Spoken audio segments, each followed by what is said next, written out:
Hi everybody, welcome back to the Evermore YouTube channel. It's Chris back with my rant stroke thought of the day. And surprise, surprise, Mackem has been criticising Newcastle United's ownership model. Yes, that's right.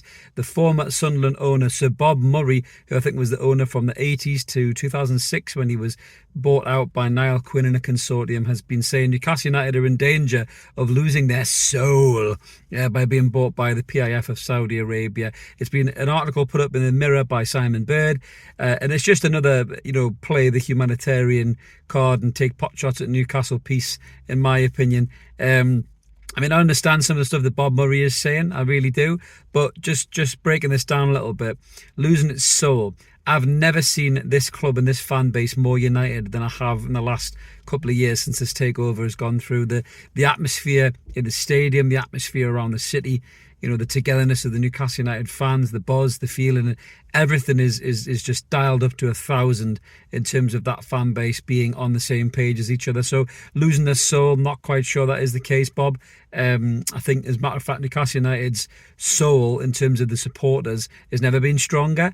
I don't disagree with some of the things that he was saying, in all fairness, and it's always something that as Newcastle fans you have to be aware of, and you have to respect people's right to have an opinion on it.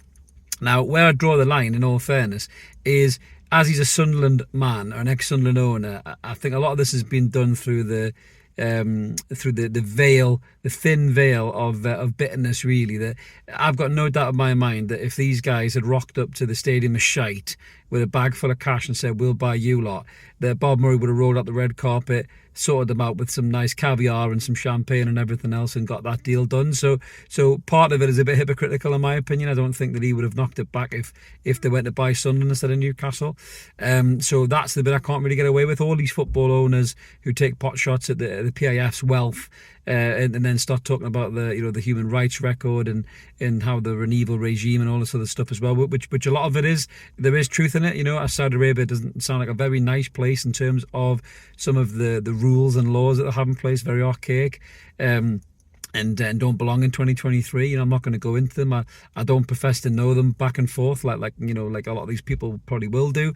But going back to that, this is a businessman talking about business, and if he was offered this business deal, he would have snapped their fucking hand off, believe you me. And all the Sunderland fans would have been running around the fucking Bridges shopping centre with dishcloths on their heads probably, and Saudi Arabian away shirts, to which he points reference to that Newcastle fans are running around with Saudi Arabian away shirts on, and how Newcastle hosted the South Korea-Saudi Arabian international game, and they hosted the Lionesses, and it was sold out. Now, of course it was sold out. There's a massive support for the Lionesses in the country. I think ever since the girls have been doing well, people have been really interested, not just young girls, young lads as well, and families want to see the Lionesses play football. So that it's a slightly unfair comparison, in all fairness. There was never going to be a full stadium to see Saudi Arabia versus South Korea, in all fairness. Some Newcastle fans went up to show their support. Some Newcastle fans said that's not for me.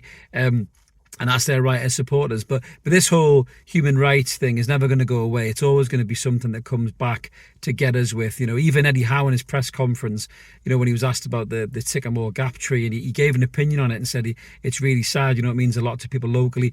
All these fucking guys jumping on their white steeds of moralistic truth, riding over the hill saying, well, if you're going to answer a question on a tree, Eddie Howe, you can answer a question on human rights. Of course, he's not going to answer questions on human rights because that's his employer. He's going to answer a question on a local iconic tree being cut down by some little fucking idiot, allegedly, because he hasn't been charged yet. Of course he's going to answer that question, and it was put in by the local news, and he answered it because he lives in the northeast now, and I'm sure he lives in Northumberland, and it's probably something he would have wanted to take his kids to if he hadn't already. So of course he's going to answer it. But there's a big difference between answering a question about how sad the region is about losing an iconic national treasure to talking about your employers and their plans to deal with human rights records in the country that the rule.